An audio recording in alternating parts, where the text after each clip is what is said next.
Amigos de Lex Conversa, bienvenidos una vez más a este su espacio. Seguimos trayendo para ustedes a los personajes, a los actores principales de estas próximas elecciones del 1 de junio, a los candidatos a los cargos del Poder Judicial. En esta ocasión tenemos con nosotros al licenciado Héctor Guillermo de la Cruz Cortés. Licenciado, muchas gracias por aceptar nuestra invitación. Al contrario, muchas gracias a ti y a tu fino equipo de trabajo por estar aquí presentes y disponibles para platicar de estas cosas de las elecciones. Gracias, Lick. Bueno, primero vamos a hacer una lectura de su semblanza para que el auditorio conozca pues quién nos acompaña el día de hoy. El licenciado Héctor Guillermo de la Cruz es egresado de la Facultad de Derecho de la Universidad Autónoma de Coahuila y obtuvo los grados de maestría en Administración de Justicia y doctorado en Derecho Penal.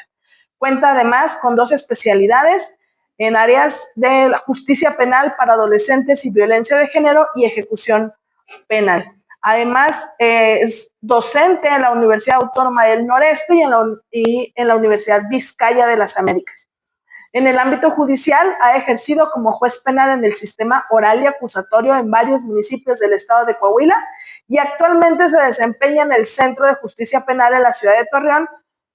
Con esta semblanza, pues reconocemos su trabajo, licenciado, y agradecemos nuevamente su presencia para platicar hoy de este hecho histórico. Lo comentábamos con otro candidato, ustedes están haciendo historia. Así es, muy padre. Es una experiencia muy enriquecedora de andar en campaña, aun y cuando somos abogados. Esta experiencia, esta nueva manera de realizar una elección de jueces y magistrados, desde luego es novedosa y sobre todo debe de haber un conocimiento concreto de la ciudadanía de cómo, aparte de conocer a los candidatos, desde luego, cómo votar. ¿Sí? Entonces estamos aquí para platicar de estos temas y pues que sean cuestiones muy prácticas. Gracias, licenciado. Primero, pues para que nuestro auditorio lo conozca, ¿quién es Héctor Guillermo? ¿Dónde nació? ¿Dónde pasó su infancia? Bien, soy originario de esta ciudad de Torreón, Coahuila de Zaragoza. Tengo toda mi vida viviendo aquí en Torreón, bueno, desde luego con las peculiaridades de que he estado trabajando fuera del estado.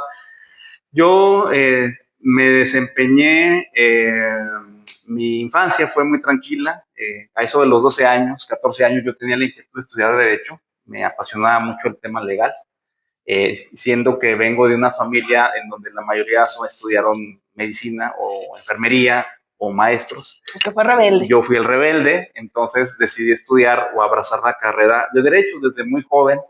Me gustó el tema de la carrera, no tanto por las películas, ¿verdad?, sino por las cuestiones que escuchaba yo de comentarios legales, lo que medianamente leía en aquel entonces relativo a la Constitución, relativo a la ley.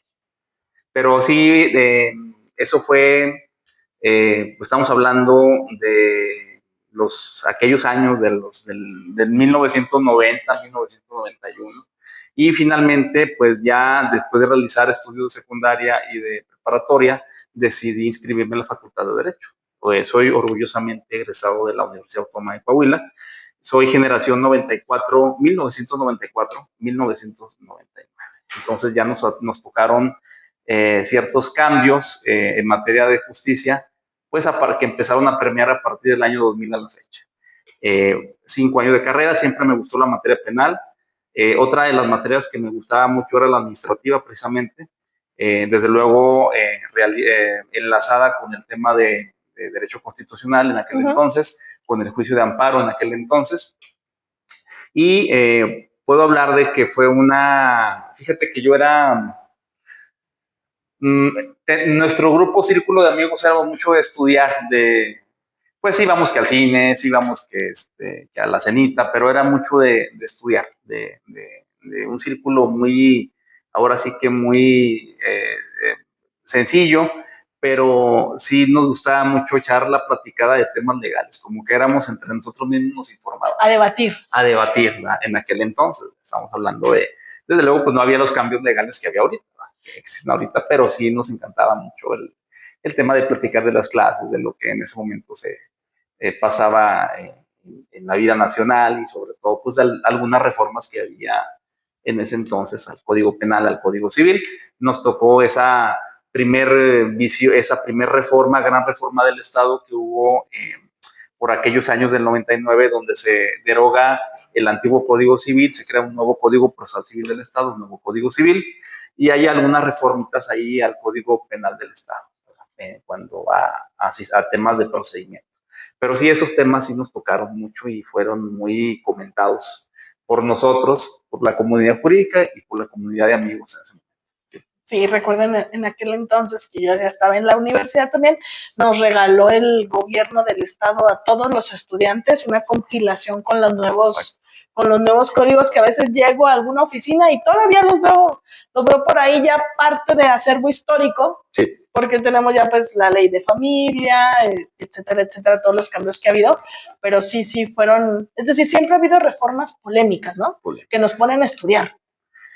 Y bueno, aparte del tema de estudio, pues también soy muy fan de, bueno, aparte de la lectura, de libros, que leo de todo, no solamente libros de derecho. Me gusta leer de todo y me gusta mucho practicar box, me gusta mucho el box. Le pongo mucho a ese deporte. Lo complemento con mis actividades diarias. Entonces, pues llevo una vida muy tranquila, creo que muy bien encauzada en ese tema y pues me gusta el deporte. Claro, tenía yo un maestro en la universidad que nos decía que el abogado que nada más sabe de derecho, ni de derecho sabe. Ni siquiera que nos teníamos que preparar en todo, así como es leer de todo, saber de todo un poquito aquí y allá, y he encontrado en todos los candidatos que hemos entrevistado que todos son inquietos, todos han andado de estudiantes, de docentes, de mucha preparación académica y un cargo aquí y un cargo acá y siempre buscando el crecimiento, ¿verdad? ¿Cómo empezó la carrera judicial del licenciado Héctor Guillermo? Bien, dijimos que egresé en el año 99 de la Facultad de Derecho. Del 99 al 2000 estuve en un despacho de abogados, empecé a realizar prácticas, a llevar litigios, y en el año 2001 se da la gran oportunidad a nivel estado, hay una convocatoria para renovar la reserva judicial en ese entonces de jueces, magistrados y actuarios. Entonces, tu servidor decide participar como actuario. En aquel entonces presenté un examen oral, un examen escrito. De hecho, el examen oral lo aplicaron en la Facultad de Derecho en aquel entonces. Estamos hablando de marzo, mayo del año 2000, del año 2001. Es esta fecha. Entonces se presenta el examen y en el año siguiente, para septiembre de ese mismo 2001, realizó un primer interinato aquí, en un juzgado letrado penal. Estuve como 3 meses de actuario interino. Ya había yo aprobado el examen, habían aprobado la reserva, yo estaba dentro de una reserva. Entonces me hablan para estar aquí 3 meses en un juzgado que era un juzgado penal de delitos menores. Y después termina el interinato, regreso al litigio, estoy ya empezando el año 2002. Y llega un momento muy importante en mi vida profesional, que siempre lo voy a recordar con mucho gusto, muchísimo gusto. Se da una gran oportunidad de seguir con esta carrera judicial como actuario en un juzgado de reciente creación en aquel entonces, en materia civil y penal, con residencia en Ciudad Acuña, Coahuila.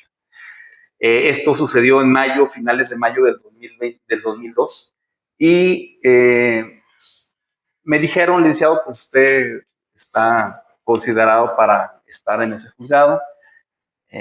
¿Le interesa? ¿No le interesa? Y yo dije, de esas veces que dice sí, ¿verdad? No hay ningún problema.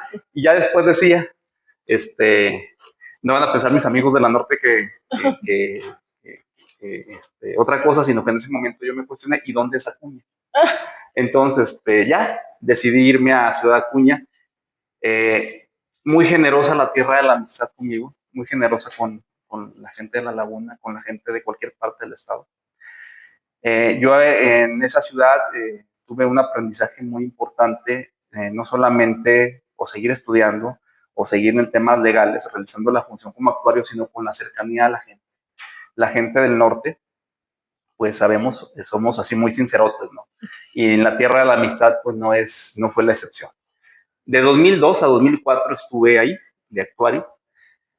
A principios del 2004 me hablan para cubrir un interinato en Parras de la Fuente. En Parras de la Fuente, en ese entonces, queridos amigos y amigas, había juzgado penal. Y me fui para allá 8 meses como secretario de acuerdos. Ahí desarrollé no solamente el tema de secretaría de acuerdo, que ya traía unas nociones desde Acuña, sino que fui secretario proyectista. Lo que hacía antes un secretario proyectista era hacer sentencias, hacer resoluciones de formal prisión, de libertad, etc. Amplió un poco más el campo de conocimiento. Y después regresé, termina esto en septiembre del 2004, regreso nada más un mes a Ciudad Acuña, y para finales de noviembre de ese año 2004 me dan la nueva adscripción aquí a esta ciudad de Torreón, en el juzgado primero penal, que también del cual tengo muy buenos recuerdos de mis compañeros del juzgado penal, de todos los juzgados que en ese momento estaban ahí, del sistema tradicional. Así, en este tránsito de 2004, finales de 2004 hasta el año 2016, estuve como secretario de acuerdo, y es cuando se da el cambio del sistema tradicional al oral. Fue en 2016, presentamos exámenes para jueces orales, se lleva a cabo la reserva, que es una reserva, y empieza aquí el sistema en abril más o menos del 16 y ocupa un cargo de administrador de centro de justicia. Queridos amigos y amigas, el Centro de Justicia Penal me tocó el inicio de las audiencias aquí, ¿verdad? Para que el público generoso y conocedor sepa que nos tocó aperturar aquí en Torreón el tema de las audiencias orales. Entonces, en 2017 se da la gran oportunidad de ser juez del sistema con adscripción en la Carbonífera, en Sabinas, Coahuila. Posteriormente, de 2017 al 2019, estuve en Sabinas, luego regreso a Torreón un año, y en 2020, después de 17 años, casi 17 años, regreso a donde creen, la ciudad de Acuña. Hasta el año pasado, que estamos hablando del año del 24, en septiembre del 24, regreso para Torreón, de nueva cuenta escrito aquí a la laguna. Pero en ese inter que estuve fuera, estuve empezando carrera judicial como juez, más bien como juez, en región centro, que es Monclova, en Piedras Negras, en Saltillo, desde luego la Carbonífera y Ciudad de Acuña. Entonces, sí hay un conocimiento de las formas de trabajar, de las problemáticas sociales en tema de justicia de cada región del estado de Coahuila. Porque ahora que está usted en la candidatura, sí, pues van a ser de esas áreas y de esos temas de los que le tocaría conocer como magistrado. Claro, el ser juez te trae esa experiencia y sobre todo, si algo tienen las audiencias orales del sistema penal, es la cercanía que tienes con la gente. De cara a cara ves al ciudadano que es un imputado, que es una víctima, ves independientemente de ver a los operadores, el juez tiene a las partes ahí en audiencia, entonces te puedes dar cuenta. Y a las familias. Y a las familias. Hay una cercanía, eso es lo importante, lo más trascendental que nos ha traído el ser juez. Después de toda esta trayectoria, ya de 20 y tantos años en diferentes regiones del estado, ¿por qué Héctor Guillermo decide entrar a la contienda para magistrado? Bien, es una pregunta a la cual la respuesta es muy práctica. Tenemos que cambiar la visión de la justicia federal. Debemos de implementar formas nuevas de trabajar para que el tema de los derechos humanos sea todavía más efectivo. ¿Y cómo me refiero concretamente a esto? Debemos de buscar que las sentencias que dicten los tribunales federales, un juez de distrito o magistrado de circuito, sean entendibles con lenguaje sencillo. Esto sí se puede. No podemos tener sentencias todavía que sean muy formales, que el ciudadano no las entienda, que cuando esté abordando el magistrado el estudio o el juez el estudio se pierdan en terminología muy legal, y el ciudadano de a pie que no esté involucrado con temas legales pues no entienda lo que resuelve un magistrado. Hay que buscar ese lado práctico, entendible, para que las sentencias sean lo más congruentes, lo más sencillas, desde luego sin comprometer el tema de fundamentación y motivación, que es muy importante en temas legales, pero sí que el destinatario de la sentencia entienda cómo su magistrado, cómo el magistrado reflexiona, cómo resuelve, cómo analiza, y eso le va a dar legitimidad social al magistrado. Es decir, se busca que haya una cercanía más inmediata de estos puestos con el ciudadano de a pie. Porque además del lenguaje, nos encontramos con sentencias enormes, Sí, de cientos de páginas. sí, es correcto. Hay formas de ser concreto sin tanta cuestión de hojas y hojas. Concretamente se puede abordar el punto, ¿sí? La situación es que actualmente las sentencias, pues, como tú lo dices muy bien, hojas y hojas de contenido, a lo mejor en 4 párrafos dicen algo importante y lo demás es relleno de tesis, de precedentes y se acabó, o de citas doctrinales. Entonces, hay que estar buscando en la sentencia cuál es la sustancia. Es correcto. El magistrado debe tener una visión amplia de todos los temas y concreta al momento de resolver el punto al que le corresponde en un tema de amparo, por ejemplo. Que recordemos que que el magistrado y los jueces federales no solamente son guardianes o preservan la Constitución, preservan también el federalismo. Y cuando hablo del federalismo hablo de que los estados tienen una constitución propia y todo eso le toca al magistrado. Es un magistrado, debe ser un juez o un magistrado constitucional, ¿sí? Porque preserva la constitución y preserva el federalismo. Entonces, en base a ello debe ser congruente, sencillo, debe explicar bien, debe darse a entender muy bien en las sentencias.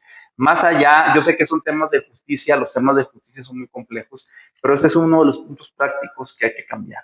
Y en ese eje dinámico se puede trabajar de manera concreta, efectiva y sin comprometer pues tanto tiempo, porque también en la práctica ya nos ha indicado que los amparos también se tardan en resolverse, ¿verdad? Según la complejidad de los temas, como mencionan ahorita. ¿Qué es lo que hemos tenido ya aquí en Lex Conversa a varios candidatos a la misma magistratura para la que usted contiende? Pero, ¿cuál sería el sello diferenciador, lo que hace diferente a Héctor Guillermo de los demás candidatos, para que nuestros escuchas puedan tener claro qué es lo que haría Héctor Guillermo de resultar ganador en esta elección?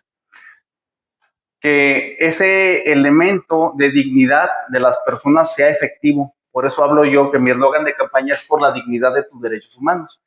Yo tengo los conocimientos necesarios para hacer práctico, para realizar en la práctica, aplicarlo de manera práctica, los derechos humanos del ciudadano, en cualquier tema de que se trate.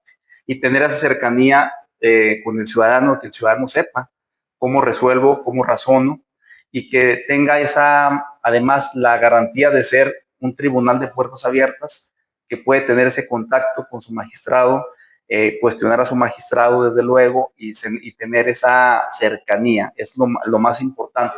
Pero de ser efectivo, tengo la preparación tanto en temas de violencia de género, en temas de niños, niñas y adolescentes, en temas de personas en proceso penal.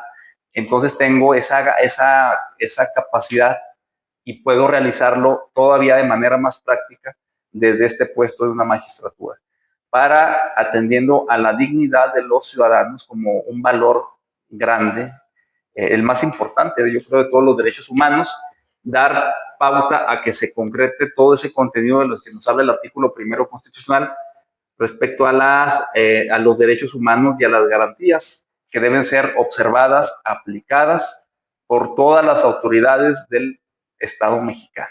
Entonces, la diferencia es que tengo los conocimientos, tengo la capacidad para ser práctico esos temas de derechos humanos en situaciones específicas que se presenten al estudio de un asunto.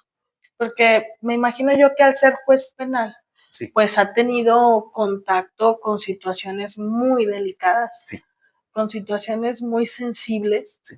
pues que sin dejar de lado, como dice usted, lo que dice la ley y el principio de legalidad, pues tenemos que resolver. Es correcto. Son temas muy complicados, los más, vamos a decir, los más álgidos, sensibles. Los temas de violencia de género, la violencia contra la mujer. Tenemos una gran problemática de eso. Y desde el amparo estos temas, si bien es cierto, la Corte ya ha determinado varias pautas y varios precedentes en relación a la violencia de género, siento que a nivel de magistrado de circuito se puede hacer más efectivo todavía la protección a una mujer o a un grupo vulnerable, llamémosle así, que se vea involucrado en temas de violencia de género. Siento que ese tema no ha sido bien abordado dentro de las sentencias de los amparos directos, como que nos quedamos todavía en intento, ¿no? Por tratar de hacer efectivos esos derechos, esas protecciones, por ejemplo, esa protección de la justicia federal en el tema de las mujeres que sufren violencia de género. Entonces, también desde ese ámbito se puede hacer mucho con el desarrollo, con la labor que realice un magistrado federal. Entonces, ese conocimiento directo lo tengo precisamente porque soy juez especializado en esos temas. Hablando por la parte de la materia penal, pero yo pienso que la ciudadanía en general tiene muy claro o más claro lo que implica la materia penal, los delitos, sí, la pérdida de la libertad, etcétera, etcétera. Pero, ¿cómo le explicamos a la ciudadanía qué hace un magistrado en materia administrativa? Muy bien, en materia administrativa tenemos muchos temas. En materia administrativa, por ejemplo, hay una manera de que, si bien es cierto, hay mecanismos legales que pueden permitir al ciudadano que impugna alguna determinación de alguna Secretaría de Estado o de alguna oficina de Estado, cuando le imponen alguna multa desproporcionada, pues hay mecanismos para ello. Estos temas pueden considerarse también en algún momento como violación a un derecho humano. Si hablamos, por ejemplo, del tema fiscal, bueno, del tema administrativo más que nada, puede ser que le hayan realizado a una persona alguna visita de verificación de algún incumplimiento administrativo, de alguna norma administrativa, de alguna cuestión que desempeñe el ciudadano, y a lo mejor es sancionado dentro de un proceso administrativo. Vamos a decir, un ejemplo burdo, una licencia de funcionamiento, por ejemplo, que pide de alguna persona que tenga un comercio, que indebidamente vaya al municipio, vamos a hablar del municipio, y le cancele la licencia de funcionamiento de un comercio. Le quita además su mercancía, le quita además la licencia de funcionamiento, y el ciudadano de a pie pues va a hacer un reclamo ante el municipio, tratando o explicarle que es indebido que le quiten esa mercancía y esa licencia. Y de todos modos no se la dan, sino que hay una determinación del municipio de decir, no, te la quitamos completamente, no hay defensa. Eso podría ser un tema también de análisis por parte de un magistrado federal, ya que estarías pues violando el derecho a que el ciudadano realice un debido ejercicio del comercio, y esto puede ser tema también de una sentencia de amparo en donde se obligue pues a restituir al ciudadano en el ejercicio de sus derechos humanos, porque son temas de derechos humanos, recordémoslo bien, y obligar pues a que se le dé su concesión y demás. Entonces sería un ejemplo, por ejemplo, en materia administrativa de cómo operaría una protección federal en temas de derechos humanos. En materia fiscal, pues tenemos cuestiones en relación al tributo, al impuesto, cuando es desproporcionado para el ciudadano, cuando no es equitativo. Ahí podría darse un tema de constitucionalidad también, que es un tema que le corresponde al área administrativa, del tribunal al tema administrativo, y que si bien es cierto, lo fiscal es una excepción, pero también puede darse ese tema de que algún impuesto, alguna contribución sea desfavorable, desproporcionada al ciudadano y no sea asequible. Recordemos que la contribución al gasto público debe ser proporcional y equitativa. Son reglas, son principios constitucionales. y ahí puede darse también el tema de una violación a un derecho humano. En materia agraria, fíjate bien, cuando no hay reconocimiento de avecindados, de núcleos de población ejidal, cuando hay un tema de tierras agrarias, todo eso sabemos que hay instancias agrarias, hay un tribunal agrario que resuelve esas controversias entre ejidatarios, comuneros, avecindados, pero luego resulta que puede haber violaciones en el proceso, que a lo mejor a los ejidatarios no se les reconozca alguna prueba que ofrecieron, o no fueron llamados al proceso, o no fueron escuchados debidamente dentro de una contienda agraria. Ese tema también le corresponde a un magistrado federal a través del juicio de amparo directo. Puede proteger derechos humanos de núcleos ejidales de comuneros, de ejidatarios, de avecindados, según el tema de que se trate. Entonces, si ustedes nos damos cuenta, pues tenemos una competencia muy amplia, no solamente en penal, sino también en la materia administrativa. Y ahí en la materia administrativa entran muchos temas. Sí, pero es una materia que la gente no conoce, no está tan familiarizada como pudiera ser con una materia familiar o con una materia penal. Exactamente. Entonces va a decir, bueno, yo voy a votar por este magistrado, que va a ser qué, ¿verdad? Por eso es importante explicarle a la ciudadanía en qué consiste esta magistratura. Ahora, cuando yo vaya a la elección, si yo quiero votar por el licenciado Héctor Guillermo, ¿qué voy a hacer en la elección? En la casilla. Muy bien. Primero, para votar por tu servidor, les van a dar una boleta de color rosa. Les van a dar boletas de diversos colores. La boleta color morado corresponde a los ministros de la Corte. La boleta color salmón corresponde a los magistrados del Tribunal Electoral. La boleta de color amarilla corresponde para elegir a jueces de distrito. La boleta color azul para magistrados del Tribunal de Disciplina Judicial, que eso es algo muy nuevo. Pero si la ciudadanía al momento de votar por mí, le van a dar una boleta en color rosa. Esa boleta en color rosa tiene dos columnas, una columna de mujeres y una columna de hombres. La columna de mujeres está en el lado izquierdo, la de los hombres está en el lado derecho. Para votar por su servidor, que yo tengo el número 19 en la boleta, me van a buscar en el lado derecho, donde vienen todos los hombres, vas a buscar el número 19, va a venir mi apellido, de la Cruz Cortés Héctor Guillermo. En ese número, a un lado del número 19, va a venir un recuadro de color como verde bajo, o verdecito. Bueno, ese número 19 lo vas a colocar arriba en la boleta, van a venir recuadros de colores, vas a poner el número 19 en el recuadro de color verde bajo, como verde, sí es verde bajo, el número 19. Y eso es todo lo que tienes que hacer para votar por mí. Pues ubicar la boleta rosa y ubicar el número 19 de columna del lado derecho, que es donde vienen los hombres. Los varones, del lado izquierdo las mujeres. Y siempre recuerden que en medio de la boleta va a haber un recuadro guía. En ese recuadro guía te va a indicar cuáles son los cargos a elegir en este circuito. Para la magistratura a la que estoy contendiendo, van a ser dos cargos. Es una mujer y es un hombre. Entonces, para el hombre votas por mí, en el número 19 lo pones ubicas el número y ese número lo pones en el recuadro que te marca el color de color verde. Okay. ¿Sí? Entonces, esa es la manera de votar. ¿Sí? Hay una regla nueva que sacó el INE. Si el ciudadano al momento de estar votando se confunde con los colores, basta con que, no importa si el número 19 lo pone en otro color, basta con que se ponga el número 19 para expresar que es la voluntad del ciudadano de que se vota por tal candidato.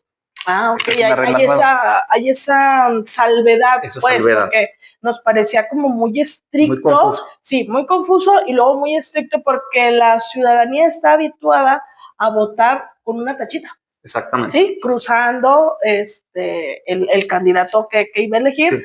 Y ahora nos cambiaban esa dinámica por numeritos, por colores de boleta, y bueno, esta salvedad de que con que haya una intención de voto, sí, del número, va a ser un voto válido. Y es válido, no se nulifica completamente, es válido, aunque lo pongas en un recuadro de otro color, lo pongas en el recuadro de otro color, pero pone el número 19. Y ya se entiende que están votando para por mí. esa, y para esa magistratura. Es correcto, para esa magistratura. Yo sé que es un reto entender a lo mejor la boleta, sí, pero se está realizando un esfuerzo en campaña para explicarle al ciudadano de a pie cómo votar. Esto me ha tocado mucho en el toca-toca donde han dado, que ha sido, sí, muy generosa la ciudadanía lagunera, en las colonias que han dado en el toca-toca. Salen estas dudas, las dudas que siempre hay son temas de justicia, qué hace un magistrado, cómo, claro, voto. Queremos y estamos necesitados de que haya una verdadera y auténtica justicia, en este caso justicia federal, ¿sí? Entonces lo que te refiere el ciudadano. Justicia social, acercamiento, es lo que requiere el ciudadano, es lo que nos dicen, lo que me han dicho en campaña. Es lo que, sí, la gente pide. Es lo que la gente me pide. ¿Sabe? Queremos saber primero por quién estamos votando, qué hace esa persona por la que estamos votando, que nos reciba cuando tengamos un problema y que además le entendamos. Le entendamos lo clarito. Que nos explique clarito qué es cómo nos va a resolver. No queremos cuestiones muy legales. O sea, queremos que nos explique cómo resolver el punto, que nosotros le entendamos. Ya sabemos que son abogados, ustedes nos han dicho, me han dicho, pero queremos que se entienda lo que nos dicen porque no comprendemos. Y luego los abogados nos dicen una cosa y luego nosotros entendemos otra. Claro. Entonces, ese es y sobre todo que haya justicia social. Queremos que haya justicia social. Es el reclamo ciudadano en temas de justicia. ¿Cómo ahorita que platica del toca-toca, cómo ha hecho campaña Héctor Guillermo? Porque entendemos que es una campaña muy limitada. Bastante. Tiene muchísimas reglas. Sí. Bien, primeramente, así de manera muy concreta, los toca-tocas pues se tienen que programar. Yo hago un barrido por colonia, ya sea por las arterias principales de las colonias o ciertas calles de las colonias. Uh-huh. Hay colonias que son inmensas, que te tardas mucho. Entonces hago la explicación con el volante, con el tríptico, siempre dejo volante y tríptico, uno de redes sociales y uno de mi... Que aparte el volante tiene sus especificaciones. Claro, debe ser en papel biodegradable, no contaminante, y es la única promoción que se nos permite por parte del INE. No podemos tener espectaculares, ni mantas, ni lonas, no podemos hacer mítines, no podemos usar templetes, no podemos regalar gorras, cachuchas, todo lo que se regala en una elección normal. Normal. Sí, uh-huh. Entonces aquí se ofrece la experiencia. Lo que tus años de experiencia, en el caso de tu servidor son 23 años de experiencia en estos temas judiciales, y es lo que se ofrece. O sea, a lo mejor pudiera ser que es en abstracto la promesa, ¿no? Pero sí, son temas de justicia. O sea, es una elección completamente distinta a otras. Y es, aparte, yo lo veo así como es un poquito complicado presentarte, concientizar primero al ciudadano que vote, que salga a votar, cómo votar y explicarles qué hace un magistrado. Sobre todo ese tema, hay personas que sí... en los toca-toca, pues tú ves de todo, ¿no? Hay personas que te preguntan mucho, otras te preguntan muy poquito, pero sí hay interés en la elección, en elegir jueces y magistrados, sí le interesa a la ciudadanía. No hay un esquema de que, ay, no, pues no me interesa escuchar. A todos los toca-tocas que he ido, todas las personas me han atendido muy bien, me han escuchado y atienden además a la explicación de la boleta. Siempre cargo la boleta en grande. Sí, para que sea claro para la gente visualizarlo y entender la dinámica de votación. Exactamente. Entonces, y sobre todo, explicarles que va a haber elecciones locales también, de jueces locales. Ajá, sí. Entonces, es diferente a la federal que estamos buscando nosotros. Y desde luego, pues ya se le explica a la gente. Y ha habido buena respuesta en las colonias que... Sí, que un magistrado no es la primera instancia, no es la primera puerta que vamos a tocar. Exactamente. Entonces, me ha tocado esa parte me han atendido muy bien, y aparte de estar en redes sociales, subo mis comentarios jurídicos ahí. Ahorita por la campaña, pues casi a diario, ¿va? Claro. Pero sí ando haciendo labor de campo, eso es muy importante, que el ciudadano te conozca y que conozca tu propuesta. Sí, y sobre todo ese acercamiento, ¿sí? Que los ciudadanos son muy gentiles, han sido muy buenas personas, muy buenos anfitriones conmigo cuando los abordo. Y que las campañas se terminan el 28 de mayo. Sí. ¿Qué tiene programado el licenciado Héctor Guillermo para este último mes de campaña? ¿Cómo va a continuar haciendo campaña? Y no sé si tengan permitido, o lo que conocemos comúnmente como un cierre de campaña. Mira, como cierre de campaña como tal no está regulado así. Ujú. Probablemente un cierre de campaña sea una, no sé, quizá un regresar a las colonias que he visitado. Ajá. Y este mes que comience campaña vamos sobre el tema de pedagogía electoral. Ya. Cómo enseñar ya con la boleta más práctico, cómo votar, cómo seguir familiarizando a la ciudadanía, cómo seguir votando, cómo votar por mí. Desde luego, sin dejar de lado las propuestas, voy a visitar próximamente, yo creo en la semana siguiente, Saltillo. Voy a estar en Okay. Saltillo, Ujú. por allá con los amigos de General Cepeda. Vamos a tener un recorrido, una plática.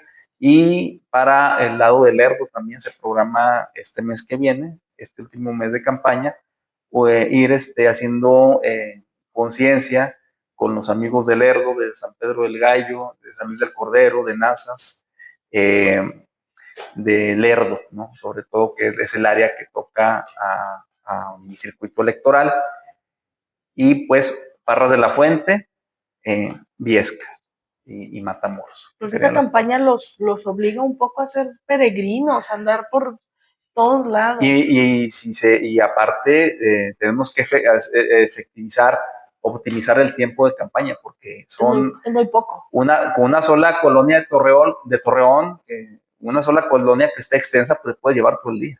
Entonces sí tenemos que optimizar tiempos de campaña, si se puede, para llegar a donde queremos, ¿no? Hacer la conciencia de que se vote por mí y la manera en que pueden votar y la importancia de estas elecciones federales. Porque platicamos también que a diferencia de las campañas tradicionales a senador, a presidente municipal, bueno, pues el candidato se dedica a estar en campaña Sí, todo ese tiempo. sí. Y a ustedes dicen, no, nos toca seguir trabajando porque esta campaña se paga con nuestros recursos propios Sí. y además pues nuestros gastos corrientes de día a día no esperan. Entonces hay que trabajar y hacer campaña al mismo tiempo.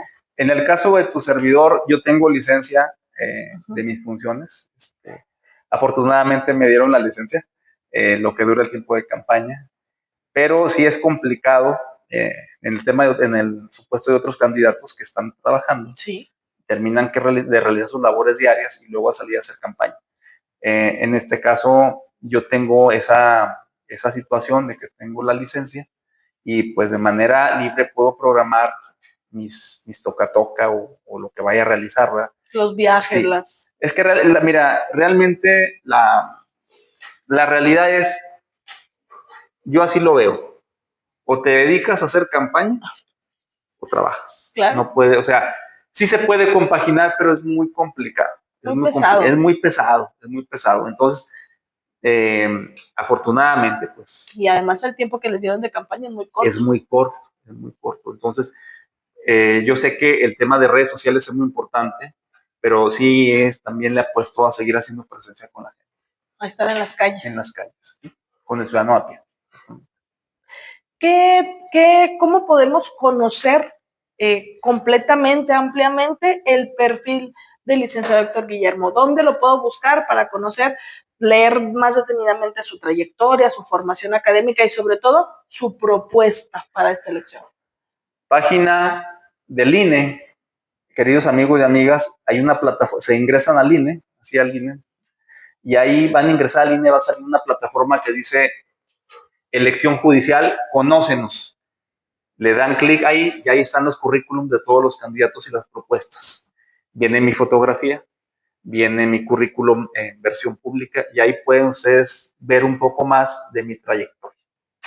Es fácil ingresar nada más, ahí tecleen INE y les sale directamente la página, ingresan a la página y teclean en Conócenos, es un icono de color rosa, Conócenos. Porque es muy importante que la gente entre a estas plataformas a conocer los perfiles y a saber por quién vamos a votar. Es correcto, para que sepan la trayectoria y sobre todo que vean la experiencia que cada candidato trae. Cada candidato traemos y además lo idóneo es que todo el mundo conociera el tema de redes sociales y pudiera ingresar al INE. Ajá. Pero sabemos que hay muchas comunidades donde no llega la red de internet, no hay internet, o simplemente no se sabe mucho de estos temas, ¿no? O sea, no le saben mucho al tema virtual y por eso se hace el toca-toca, pero lo ideal es que fuera todo el mundo tuviera esa facilidad de consultar en línea nuestra trayectoria, mi trayectoria, pues, y todo lo que he hecho. Pero sí esa parte, yo sé que es complicada a lo mejor de consultar. Independientemente de ello, pues yo hago la explicación concreta cuando ando en campaña, sí, lo que he estudiado. Es más fácil explicar así cara a cara, de cerca, ¿verdad? Mira, hay gente que me dice, miren, nosotros de plano eso del INE, de la plataforma no le entendemos. Ni vamos a entrar. Sí, o sea, mejor usted platíqueme. Sí, mejor usted dígame, ¿usted qué viene? Porque pues, se le recomienda estar en la plataforma. No, nosotros no entendemos eso. No entendemos. Mejor que está aquí, díganos más, platíquenos más de usted. Por eso ese tema de que ando en toca-toca, ando en la calle, en las colonias. Y es explicación de todo, porque la gente, te digo, se pregunta muchas cosas. Claro, porque hay muchas dudas. Todavía no está todo claro. No sabían que había algunas personas, no sabían, no todas, que iba a haber una elección. Otras decían. Sí, porque aquí en Coahuila, la elección del Poder Judicial es nada más del Poder Judicial, a diferencia, por ejemplo, de Gómez Palacio, donde también se va a votar un presidente municipal. Va a estar ahí un poquito más complicado porque son elecciones federales de jueces y magistrados, elecciones locales de jueces y magistrados y elecciones políticas ordinarias. Entonces, imagínate todas las boletas que le van a dar al ciudadano. Sí, un montón que hay que ir diferenciando. Sí. Licenciado, un último mensaje que tenga para nuestro auditorio en rumbo a esta elección histórica. Rumbo a esta elección histórica. Primero, amigo y amiga, haz el cambio ese 1 de junio. Esta elección es muy importante porque por primera vez vas a elegir a tus jueces y magistrados. Elige con la fuerza de la convicción y del corazón. Elige un cambio posible por la dignidad de tus derechos humanos, por tu servidor. Boleta rosa número 19, licenciado Héctor Guillermo de la Cruz Cortés.